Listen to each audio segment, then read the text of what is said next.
Not much on the free agency front since we've last spoken. That doesn't mean there aren't things to be happy about with the Arizona Cardinals roster as currently constructed. We're going positive today. The Cardinals have some holes to fill. Where should they fill those holes? In the draft or free agency? Bo and I are going to run down the list of positions and have the re-signings outweighed who the Cardinals have let go this offseason. Alex Clancy, Bo Brock, Locked On Cardinals. Giddy up, baby.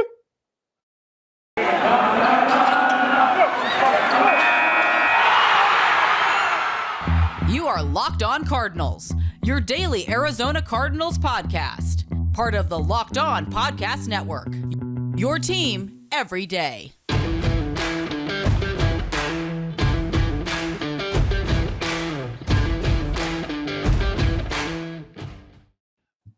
Get on in, Alex Clancy, Bo Brock, Locked On Cardinals. Follow him at Bob Brack. Follow me at Clancy's Corner. Follow the podcast at Locked On AZ Cards. Thank you for making Locked On Cardinals your first listen each and every day, free and available on all platforms. This episode of Locked On Cardinals is brought to you by Rock Auto. Amazing selection of reliably low prices. All the parts your car will ever need. Visit rockauto.com and tell them Locked On sent you.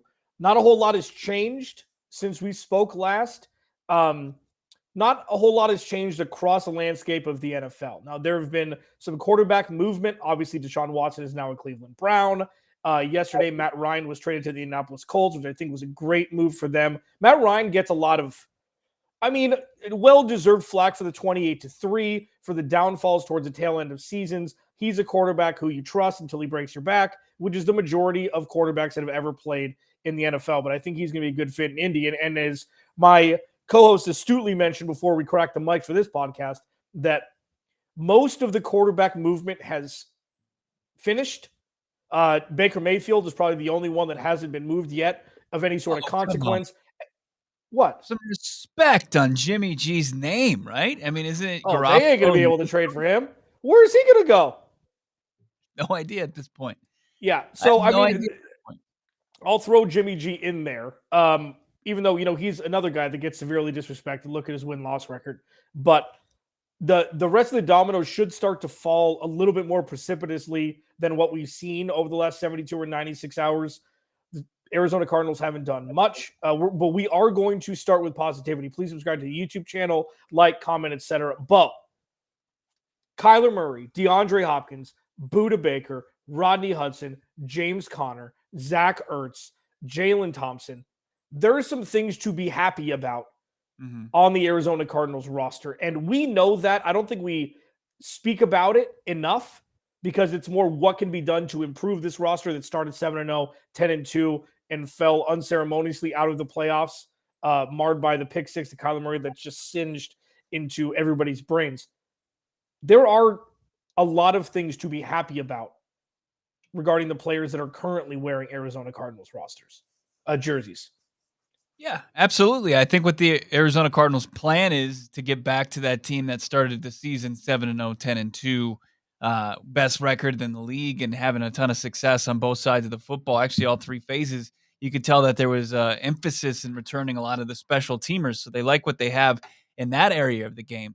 But, we are still well aware of where their shortcomings are, where they need to improve. And to the point as far as the quarterback market finally kind of figuring itself out, like the final wave of quarterbacks outside of Mayfield and Jimmy G, is now like the rest of these couple second tier, third tier free agents markets about to set. And then guys like Steve Keim who have been waiting, can they pounce on the guys that they've been waiting for their markets to materialize? Like you hope, right? All of this, like the week, because now we're forced into a forced positivity podcast.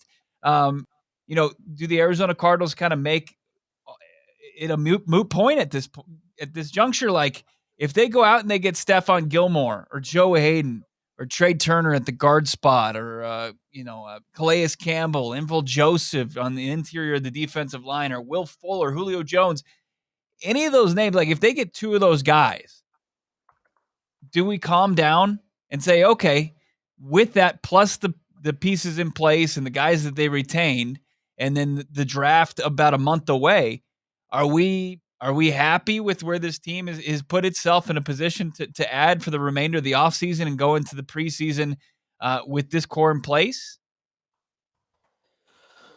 I mean, you hope that there's going to be severe improvements coming. They've got to be inevitable. I don't think that any general manager, anybody that holds a position in the NFL, can realistically say, "Hey, we're good." Like, especially with how things ended. Like, I know how important DeAndre Hopkins was to this offense, and it was a huge absence, and they were crushed by it down the stretch. But still, with that, it showed glaring holes on this roster, and they need to fill those with guys that are above replacement caliber players. Like, they just have to do that. And with the addition of Allen Robinson to the Rams, and with the with some of the with what's happening in San Francisco, and they've got the pass catchers that they have, and Seattle still has the pass catchers that they have, and then you're playing the AFC West 4 times this season with all those quarterbacks and all those wide receivers. When you look at the cornerback room for the Arizona Cardinals, it's daunting. And you're naive to think that, hey, Byron Murphy and maybe Jeff Gladney and maybe Marco Wilson, they can match up with Cortland Sutton and Jerry Jeudy, and they can match up with Devontae Adams and Darren Waller. And why can't I think of the kid from Clemson? Hunter Renfrow and Derek Carr. And it's absolutely just naive. And like, I believe that they have a good young core in place, but they're not developed enough to deal with that. No, I mean, hardly the most veteran laden, like, cornerback room isn't set up for that. Like, the Arizona Cardinals have to improve their defensive secondary. They absolutely have to do that. And with that, they also have to improve their pass rushing, just who's in the pass rush room. Yeah. We had the same conversation last year. We had the same conversation the year before, just about different positions. Like, if they did this offseason exactly what they did last offseason, that is a Super Bowl contending team or fringe. You bring in real proven guys at high impact positions. Wide receiver, even you can mar AJ Green. That was a great signing, because without him, when DeAndre Hopkins went down, imagine what that wide receiver room would have looked like. You got to look at the big picture with that. I think that was a great signing, especially for the price point of $6 million. Okay. They brought in Rodney Hudson, which was arguably the most important acquisition. They did have to trade for him. Most important acquisition of the offseason. Traded for Zach Ertz late, brought in J.J. Watt. He missed half the season. If they can add veterans again, linebacker, cornerback, offensive line, wide receiver again, to compound what they did last offseason, then you're cooking with gas. It can't just be one and taken off. Like, I know that I won't say jump the gun, but I asked a very simple question. When is it still early? Not it's still early anymore. And I think we've hit that now, regardless of the moving pieces elsewhere. I feel like the inactivity, it's puzzling. Let's say it's puzzling that they haven't made any sort of impact moves yet. And I'm not negating bringing back Zach Ertz and James Conner. That's not what this is about. And I'm not saying that they should have re-signed the people who they let go. We're going to talk about that in the last segment. I'm just saying, what? I think where the fan base is right now is there's some moves that seem like there's players out there that are fits. There were players out there that were fits for this team to fill some of those holes. And just this high wire act that this organization has been performing for the last couple seasons, where there really is no safety net. It makes this fan base very nervous, despite them improving each and every season. It's like, at some point you take that misstep, and they do it they've done it the last 2 seasons. At the end of the season, they've taken those massive missteps. Like, when you lose a star player, like, not every team is going to be the Bengals, where their offensive core, Joe Burrow, their starting running back, all 3 wide receivers are going to be healthy, and your key acquisitions on defense are all going to stay healthy. Like, that's an anomaly as far as the NFL is concerned. You can't rely on that. Like, the Arizona Cardinals, it seems like they're just like ignorantly believing, well, these are our guys and they'll be with us from start to finish. And if they go down, we're not going to worry about if they go down. They have to have those contingency plans. And they also have to have just starting caliber NFL players at some key positions in today's modern day NFL. Cornerback, edge, like they have to figure it out. Definition of insanity, baby. Alex Clancy, Bobrog. They've been top heavy for almost a decade. Like, and I'll take BA years out because I feel like that's what's interesting.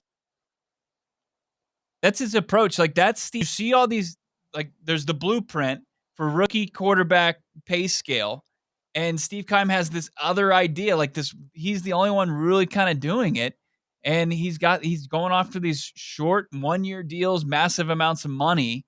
And it's just, it's wild. It's not like, if you look what the Chargers are doing, it's the exact opposite. Like it seems like they've got pretty firm footing where Steve Keim doesn't. Like it's just, it can work. It's worked so far. They've improved. But, are you putting yourself in the ultimate position to contend for the Lombardi? That like things have to go perfect. Like the stars have to align. And like, if that's your plan, like you don't leave any margin for error. And that's not good. Follow him at Bob Brack. Follow me at Clancy's Corner. Please subscribe to the YouTube channel. If you want to leave a review, cool. We don't even ask about that. We don't force people. Like, do it if you want. We're here and we're trying to give you the best, unfiltered content. We're not trying to sugarcoat things here. We're trying to just discuss things as they come and not live in a fairy tale land thinking that everything is 100% okay when it's not, even though it potentially could be, because we're still somewhat at the beginning. Quote, it's still early, I guess, for free agency. Follow the podcast at Locked On AZ Cards, please. There's a bunch of holes on this roster. Which should they fill through free agency and veterans? And which do the Cardinals need to fill through the draft with some young talent infused into the already pretty young roster, even though it's there's some veterans here, but it's still very young. It's a very key positions. We'll talk about that coming up next. It's that time of year again as the NCAA tournament brackets just destroyed. Like just burn it. Burn it. How many Final Four teams do you have left? 3. Me too. Okay, good. I needed Gonzaga to lose because I have Duke beating Gonzaga. And I had Kentucky. Did everybody have Kentucky? I feel like everybody had Kentucky. I had Auburn. That's where I'm missing one.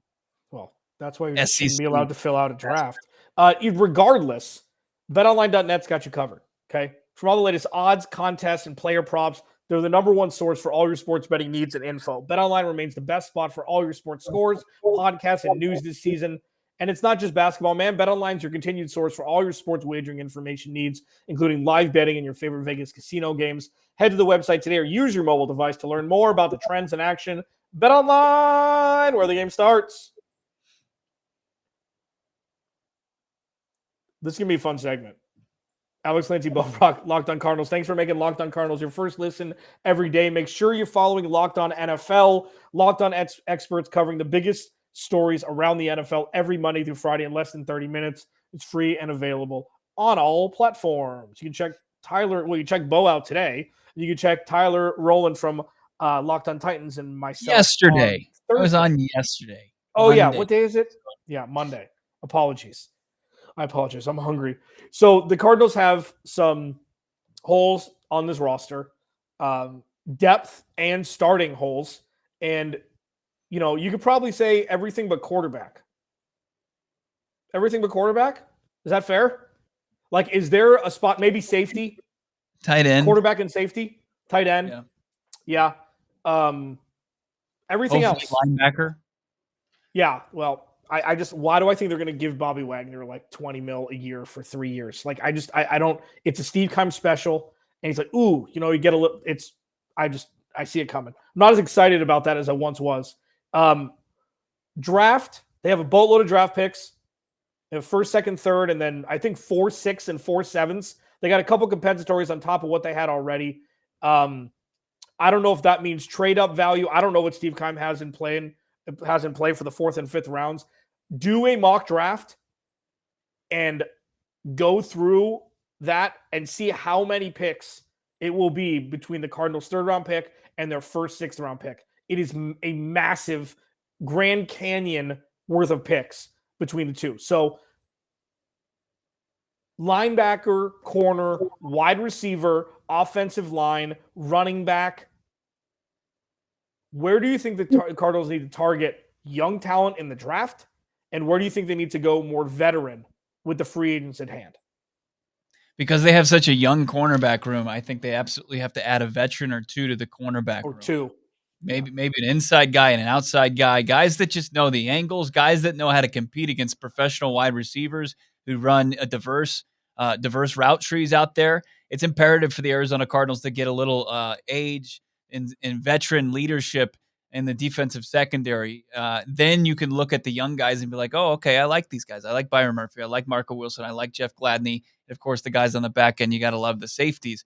I think that's the biggest key. You got to get some of those guys there. As far as pass rush, I think you can go young with pass rush. We've seen some young guys off the edge make a big splash early and approach double-digit sacks, and that's really, if you couple that with Marcus Golden and then the guys playing kind of rotational roles, Dennis Gardeck, or maybe get a pass rush from Isaiah Simmons or Zaven Collins, I think that the Arizona Cardinals, then you're like, okay, this looks decent. Because if you think about realistically, the Arizona Cardinals last season, outside of the week 1, when they let Chandler Jones walk, who had 10.5 sacks, he only had 5.5 sacks over the next 17 weeks of the NFL season. So it's like, how much production do you really have to make up for there with Chandler Jones? Now, like when he got to the quarterback, he also put the ball on the turf. He forced fumbles, atrocious against the run. So if you can get a young player in there that's explosive, that can just couple with Marcus Golden, maybe get 6.5, 7 sacks plus the other guys to supplement that, I think you're okay. You're not great, but you're okay. I mean, bro, we know that the Chandler Jones was as much about getting to the quarterback as it was the game planning by the opposing offense. You know, regardless of if JJ Watt is still getting schemed against, Chandler Jones getting schemed against 10 times more than that. I mean, Chandler Jones is going to be a huge hole. And I know that the disappearing act, I get it. That means they're bad game plans. The year before, I mean, they had Hassan Reddick that stepped up. They've had people step up. I just think, I know that the production was there in the beyond the actual stats. There's a loss there as far as Chandler Jones, but I still don't agree with paying him that much money. Yeah. So no, and I would agree with that. I mean, I do think that it wouldn't be the first time that a hometown team paid their star pass rusher more than he deserves for the last contract that he's going to get. Unless he wants to go play his final year somewhere else. I mean, the Cardinals put themselves in that situation to not be able to pay him. So it was a much easier conversation. And if they were able to offer him that money, I'm assuming he would have stayed here instead of going to Oakland. If it was the same contract, the Cardinals put themselves in a situation where you can't draft well, you don't have a salary cap, and they refuse to maneuver things around like other organizations, or to the extent of other organizations kicking the can down the road. The New Orleans Saints, $100 million turnaround. $100 million turnaround. I just don't think that if you can do it, that you do it. It's just bad business regardless. Like paying a pass rusher at the age of Jones that much money, I think it's just bad business. Yeah, potentially. And it's also not the first time that there would be a bad business move to keep somebody in-house that another team needs, definitely has to scheme for. He's not 40, but I still agree that the money, it was a little bit too much of a price tag. Now, I agree. I mean, I think you need to couple up a couple things. One, bring in 2 corners. There's plenty of them.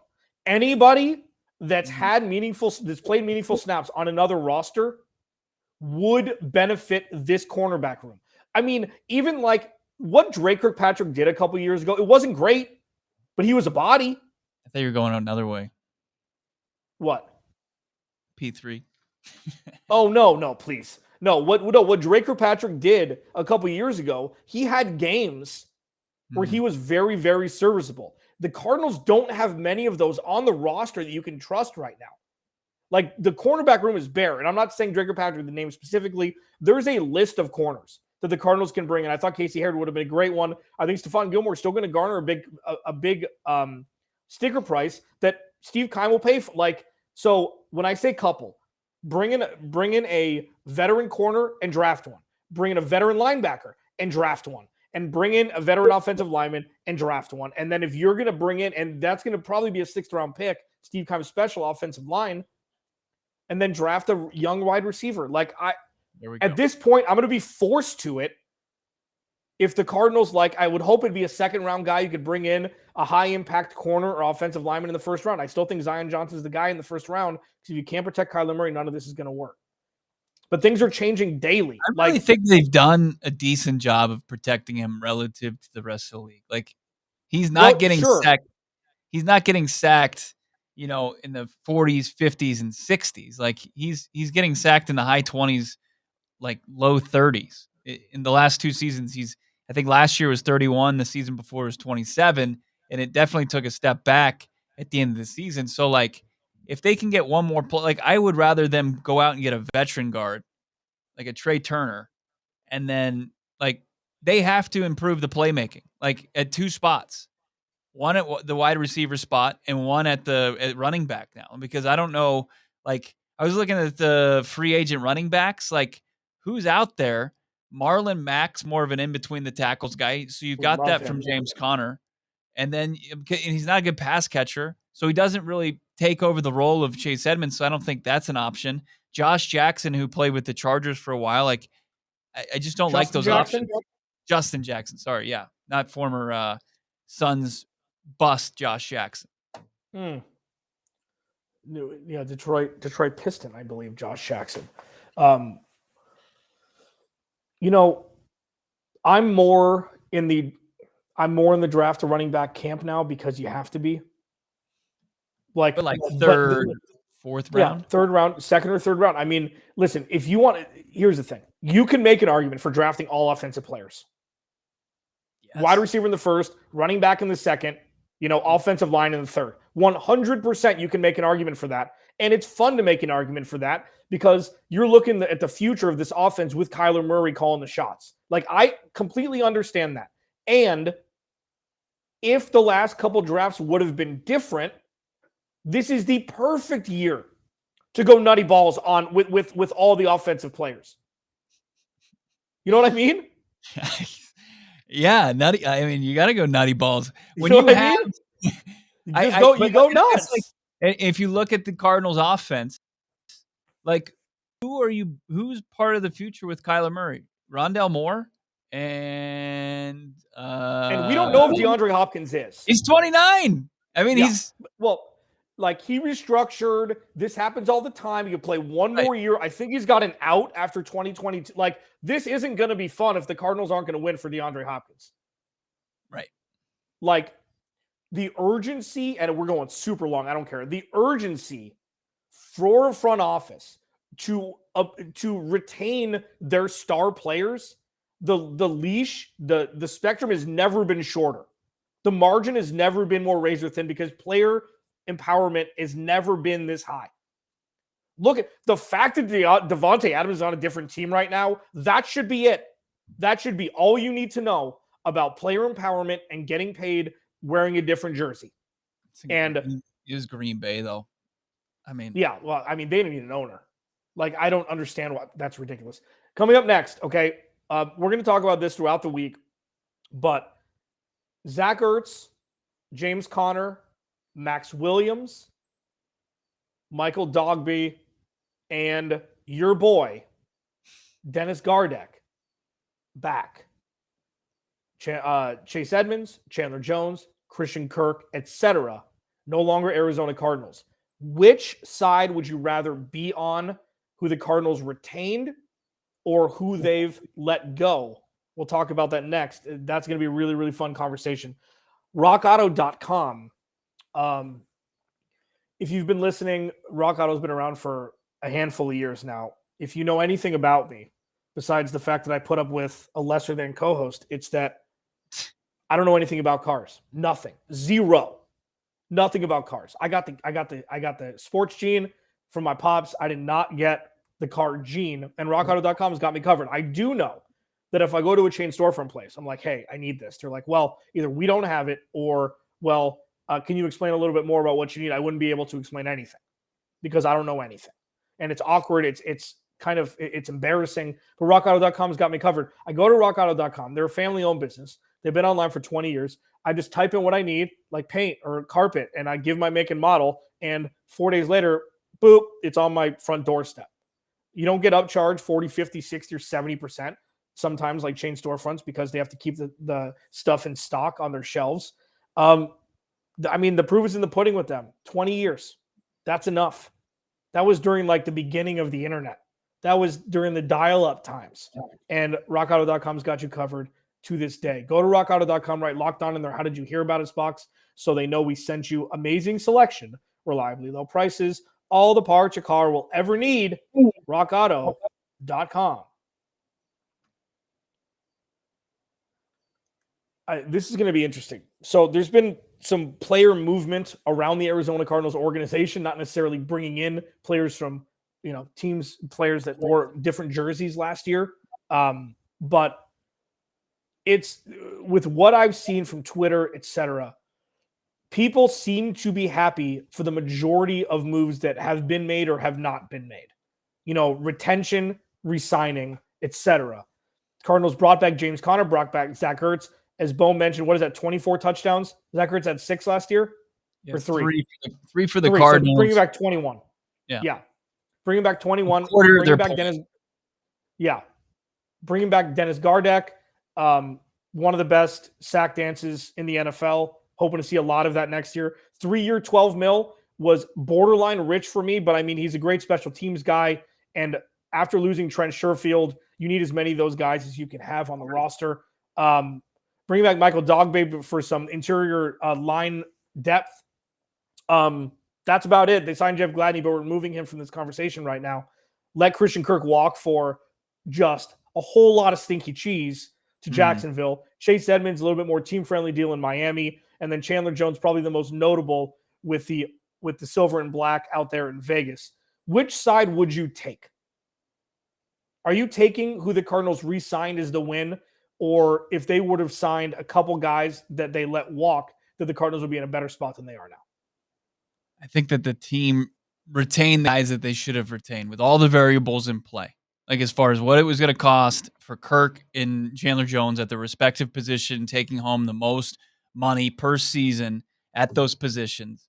Chandler Jones is going to be, as we said earlier in this podcast, is going to be the toughest void to fill. Less than 1,000 yards from Christian Kirk and 5 to 6 touchdowns. Chase Edmonds was good between the 20s, but he was not a threat in the red zone. He didn't, when it mattered most. The main point of this game is to score touchdowns. Chase Edmonds, it wasn't a strength of his. He had a solo score last year, and it shocked us all. And I think James Conner was out for that game. So the Arizona Cardinals brought back, as I said, a quarter of their points between Zach Ertz and James Conner. And that was important. And they kept playmaking in the middle of the field with Zach Ertz and the blocking with Max Williams. I just think that as far as if you had to make those tough choices, and in a cap league, you certainly do, despite people finally getting on board with the cap as a myth. But, there are restraints. Arizona Cardinals, as far as business moves, I think they've made the best business moves they can make as far as their roster. But they still need to add, and that remains the biggest problem. I mean, yeah. It's what it comes back to all the time. But I will take the re-signing of the players they re-signed. I mean, even if it was half for Christian Kirk, even if he only got 20 more guaranteed over 3 years or something, like the market wasn't as hot from, that's super hot. That is a lot of cheese that he got from Jacksonville. People thought it was going to be the Corey Davis deal, and it blew that out of the water. Even though Corey Davis did perform pretty well down the stretch last year for the Jets. What's interesting too is if Christian Kirk's going to remain in the slot, if you look at Hunter Renfro's performance at Clemson, he had 500 yards. He had some decent seasons. I know he showed up in some big games, but I don't think Trevor Lawrence likes to throw to the slot that often. Yeah. So that's a lot of money for. Well, that was Deshaun Watson. Yeah. Well, I mean, it was both, right? Or was it just? I don't know. Locked On Clemson. I mean, Renfroe was one of those guys like, how long has this guy been in college? Yeah. No, but he's become like, he's Cooper Kupp-ish. Like he's more of a traditional. Cooper Kupp's just a freak. He's the third down guy on top of being probably their most talented receiver all around. And now with Devontae Adams, like that's going to be bonkers. Yeah. That's going to be insane in Oakland with Darren Waller. And they have 38 running backs. Their offensive line's getting better. Derek Carr is going to be like, I've liked Derek Carr for a long time, but I mean, coming back to Cardinals, you can check out your boy Q, Locked on Raiders. I'm stoked to do the crossovers with the AFC West. We got Cody Rourke and his co-host, your boy Q, Locked On Raiders. I mean, I am pumped. I'm pumped. And I'm pumped for the other guys too, of course. That's going to do it. Like, we're kind of lying in wait right now. Yeah, you can make whatever point you want. I mean, for the love of God. Sure. I mean, at one point, like, just for funsies, like, let's put an end to this. Like this is doing a rain dance in Arizona in August. Like, we need it at this point. Just give us anything. We'll take a drop. Just give us like a backup corner, for God's sake. Just make a move to make a move. Like, even if it doesn't make business sense, even if it's not a good addition, just add somebody. Do it. What about Patrick Peterson? It would be fun to talk about. I'd love to get him on the show. Do you know how much we would have content for weeks? Oh my goodness! I get Brian McFadden right away. I would get Brian McFadden, and because Brian McFadden and his cousin, they do their podcast together, and we had him on the show before. Great dude. That's just Now I kind of want him back. Like, but he doesn't fit. Like, you can tell that they're going out there and they're getting these physical corners guys that aren't afraid to kind of get in there and tackle. I don't know if they would. I don't know if they would go after him again. I just don't. I think that bridge is completely it's in ashes at the bottom of a canyon somewhere. On that note, Alex Clancy Bobrock, Locked On Cardinals. I don't want to talk about P3. I'm done. Like, it was a great amicable divorce, kind of, until he just spouted off the mouth all the time. He can't come back. I think Tyrann Mathieu has a better chance of coming back than Patrick Peterson. You need Owen Wilson and Vince Vaughn from Wedding Crashers, those divorce mediators, to get everybody back together. Throw some miles our way? That's fine. Alex Clancy Bobrock, Locked On Cardinals. We'll talk to you tomorrow.